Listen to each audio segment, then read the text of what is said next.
I know some people have said some nasty things about me having joined OnlyFans. But, you know, the way we see it in this house is mommy's a warrior, not accepting defeat, De Matteo told Fox News Digital. The 51-year-old joined the subscription service, known for its uncensored content, last month. She announced the news on her Instagram with a nude photo and is charging $15 a month for her page. I figured, okay, so everybody's in their underwear and being sexy on Instagram and I don't do that, but I can do that and get paid for it. I don't know why I didn't think of this sooner, De Matteo added. Things have changed in the last 3 years. My kids have always been my #1 focus. Had I known that I could work out of my closet my whole life, I never would have believed. I know that might sound crazy and might sound somewhat lazy, but I am a very big supporter of stay-at-home moms and women who really love to raise their children. I balanced it all, and I've done it all. But I'm 51. I didn't know this was going to have to be a change of life, you know, all of a sudden that during a time I'm supposed to be relaxing a little bit, that I would have to switch careers and figure new things out because my own industry thinks I'm, you know, a savage. Matteo was referring to reaction within the industry to her position on COVID-19 vaccine mandates, which she refused to comply with and routinely speaks out against on X, formerly Twitter.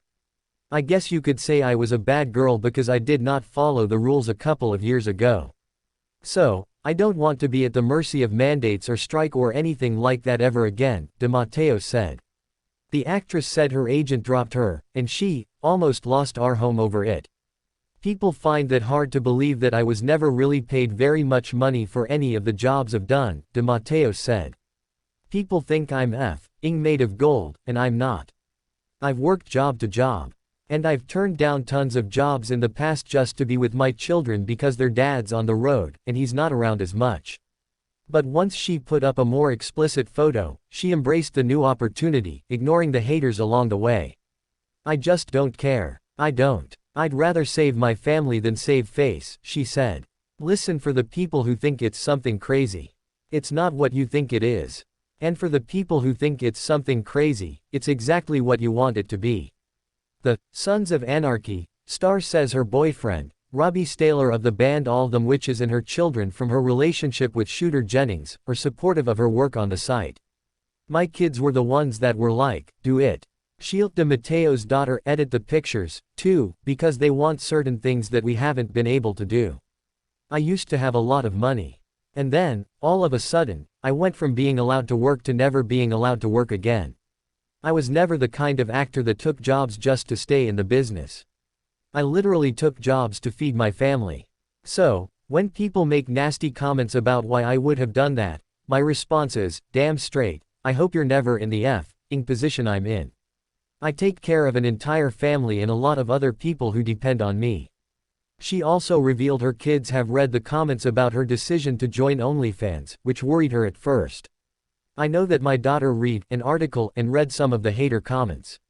I sat down, and I go, you know, mommy is not the things that they're trying to say. She's like, we don't even have to have this conversation. She schooled me. But my kids are old enough now to read, and everything I do for them. Everything I've given up for them. I mean, any sacrifice I made was for them. So, they're going to go ahead and read this stuff and have a different image of me because of what people are saying, because God knows how suggestive this society has become. De Matteo said she personally avoids reading anything posted about her. I don't read comments. I never have, she said. I would say that my last few relationships with men I've been with have even deteriorated because they read every comment on my socials, their own socials, whatever, and it destroys people. I know what they're saying is not true, she continued. Like, it could never get under my f***ing skin because I stood by something I believed in. I know the kind of actor I've been my whole life. I know that I'm good at what I do. I do love what I do. But it's not the only interest in my life anymore. The Queen's, New York-born star got her big break on HBO's The Sopranos, in 1999, starring as Adriana, Christopher Moltisanti's girlfriend, played by Michael Imprioli, the protégé of James Gandolfini's Tony Soprano. Adriana was at first a typical gangster's girlfriend, engaged in a toxic relationship with Christopher, which included drug use and physical abuse at the hands of Christopher. She eventually became involved in nightclub management, but everything went downhill for her after she was forced into becoming an FBI informant on the Soprano crime family and Christopher. Her character was killed off in the show's 5th season in one of the most well-received episodes of the series, Long-Term Parking, after it was discovered she worked with the FBI. De Matteo's work on the episode earned her an Emmy for Outstanding Supporting Actress in a Drama Series in 2004. De Matteo's character also appeared in 2 additional episodes in the following season, in dreamlike scenarios.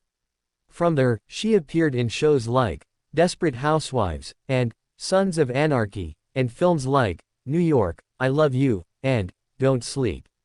But De Matteo is shifting her focus as her OnlyFans takes off and she pursues other interests. One of those interests is in a collaboration with Knocking Point Wines, the gangster goddess Sauvignon Blanc, named after De Matteo's podcast with partner Chris Kushner. And her OnlyFans work is funding personal projects, like a t-shirt printing enterprise with Staler. We decided, let's just buy all the machines and start doing it all ourselves here, De Matteo said. It's called Ultra, and it's all about being ultra happy, ultra free, ultra psychedelic, anything that you can be all of. De Matteo also has her eye on a podcast or talk show style work on her OnlyFans, in addition to her racier content. The original intent was my boyfriend and I were going to do a show on there because we knew we wouldn't be censored. And it was, you know, talking about worldly affairs with a funny spin on it and all the insanity that's been looming for the last 3 years, she said.